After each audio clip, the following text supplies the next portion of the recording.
चालू। आज हम आपको बताने वाले हैं एक्सक्लामेटरी मेट्री से एसर्टिव एसर्टिव यानी विस्मय बोधक से साधारण। आपको ये ध्यान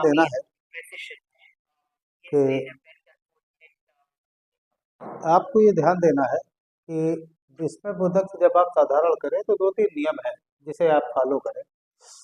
जैसे पहला नियम आपको दिखेगा हाउ या वाटा, हाउ या वाटा, इसे आप बेरी में बदलें, ये बेरी में बदला जाएगा। और इसके सिवा ये आपको ध्यान देना है कि जब एसर्टिव कहते हैं तो एसर्टिव का मतलब सबसे पहले सब्जेक्ट आएगा, सब्जेक्ट के बाद हेल्पिंग वर्ब आएगी, फिर जैसा सिस्टम का सेटिंग होता है उसी हिसाब से चलना है, ध्यान रखिए। अब जैसे पहला नियम हमने बनाया कि हाउ या वाटा को वेरी में बदल दीजिए। जैसे how badly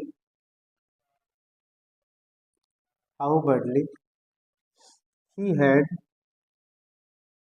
killed his son. अब यहाँ देखिए इसमें बोधक है, एक्सक्लेमेटरी है, तो सबसे पहले हमें कर्ता लेना है। सबसे पहले हमें कर्ता लेना है, तो हम लिख सकते हैं ही, सहायक क्रिया लगा सकते हैं हैड, किल्ड, ऑब्जेक्ट क्या है हमारा his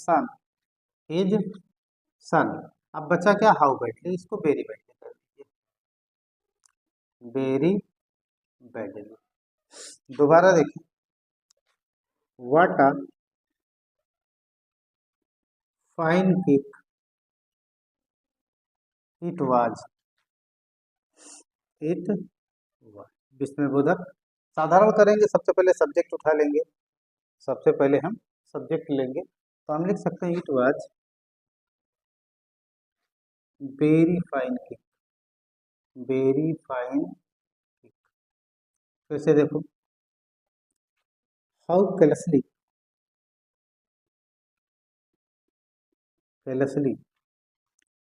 he had attacked the shopkeeper, the shopkeeper, subject हमेशा उठाइएगा, तो हम लिख सकते हैं ही हैड अटैक्ड, पहले सब्जेक्ट से लेके चलिएगा, अटैक्ड, ऑब्जेक्ट क्या बचा है द शॉपकीपर, द शॉपकीपर। अब क्या बचा है हाउ बैडली, अब हाउ बैडली को लेके जाइए, हाउ को वेरी में बदलिए, वेरी बैडली। ये एक तरीका है। दूसरा तरीका आप इसको करने के लिए यूँ समझ लीजिए कि जब दूसरा तरीका आप करिएगा, मैं इसको हटा दूं फिर आपको बताता हूँ।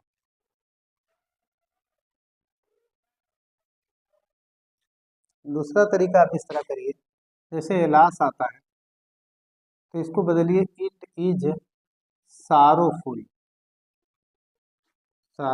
दैट। उसी तरह हुर्रा आता है तो it is joyful that, it is joyful that. आगे जो भी वाक्य है पूरा ले जाना है आपको। जैसे एलास पुअर कमला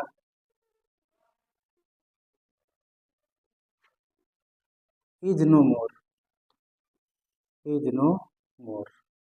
अब यहाँ ध्यान देना है एलास से दुख प्रकट होता है, इसलिए हम इसको कर देंगे इट इज सारोफुल, कंजक्शन दैट लगाएंगे, वाक्य क्या कहता है पुअर कमला इज नो मोर। दूसरा एक और उदाहरण देखिए, इसको हम लिख सकते हैं hurray we have won the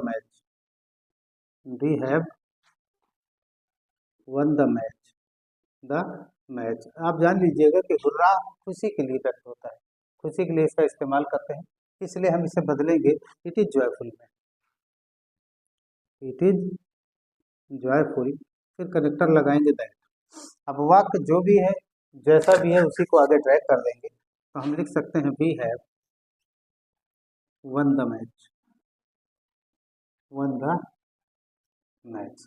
हाँ ध्यान रखें, कभी कभी ब्रेवो आता है, कभी कभी ब्रेवो आता है, तो ब्रेवो को आप इट इज अप्लाटेड में बदल देंगे। जैसे bravo, you have done well, you have done well. तो ब्रेवो को क्या करिए, इट इज अप्लाटेड में बदल दीजिए, इट इज अप्लाटेड दैट।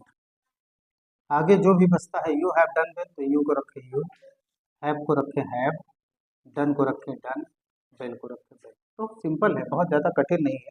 अगर आपने 5-10 मिनट देख लिया तो आपको कठिन नहीं लगेगा। तीसरा नियम मैं आपको बताता हूँ, इसका तीसरा तरीका मैं आपको बता दूँ।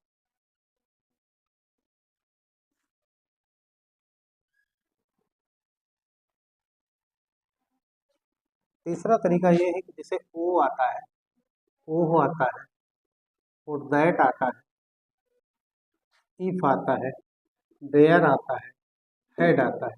अगर ये चीज़ें पहले आ जाए, अगर ये चीज़ें पहले आ जाए, तो इसको आपको बदलना है आई विश दैट। किसमें बदलेंगे, आई विश दैट, आगे वाक्य जो भी है। जैसे O I bear the king of India, the king of India. The king क्या, द प्राइम मिनिस्टर लिख सकते हैं, क्या चलेगा। ओ का क्या करेंगे, आई विश दैट, क्या करेंगे, I wish that I bear the king of India, the king of India. फिर से देख लीजिए एक और बार, would that, would that I had a car, a car.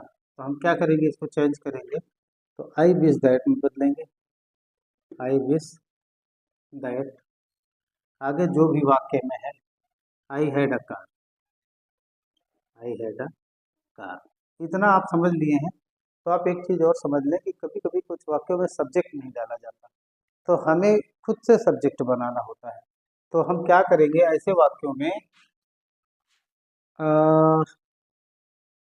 It was लगा देंगे, इट वाज लगा के वाक्य पूरा करेंगे। जैसे what an opportunity, what an opportunity, opportunity चिन्ह बना, तो हम लिख सकते हैं it was a great, a great opportunity. हम लिख सकते हैं what a fine morning, what a fine, fine morning. इसको हम क्या करेंगे, पहले इट वाज या it is a very, a very fine morning, fine morning. वाक्य आपका यहीं से ख़त्म होता है। आप इसे एक बार रिपीट मार लीजिएगा और वीडियो आपको अच्छा लगेगा। Thank you.